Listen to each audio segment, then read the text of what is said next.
Ballot paper తీసినా కొలది విస్తుపోయేటువంటి ఒక రిజల్ట్స్ బయటపడుతున్నాయట. ఆల్రెడీ లెక్కింపు ప్రక్రియ మొదలైంది.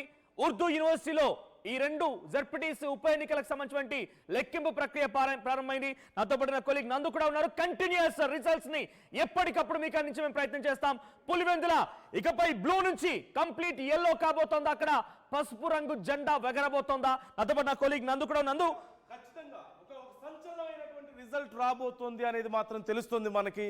రికార్డులు బద్దలు కొడుతూ చరిత్రను తిరగరాస్తూ ఈసారి సైకిల్ అక్కడ పాగా వేయబోతుందా, పసుపు జెండా పాతబోతున్నారా అనేటువంటి ప్రశ్న వస్తే ఖచ్చితంగా పరిస్థితులు చూస్తుంటే జరుగుతున్నటువంటి పరిస్థితులు ఖచ్చితంగా అవునని అంటున్నాయి.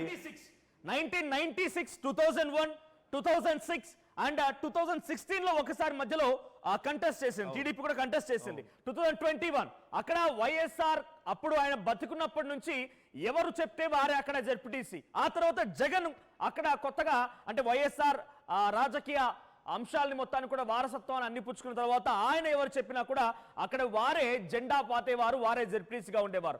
కానీ ఇప్పుడు ఈసారి జరిగినటువంటి ఎన్నిక చాలా ఉత్కంఠ రేపింది. ఏకగా ప్రజాస్వామ్యంలో మొదటిసారిగా మేము ఓటు హక్కు వినియోగించుకున్నామని చెప్పి అక్కడ ప్రజలంతా చెప్పుకున్నారు.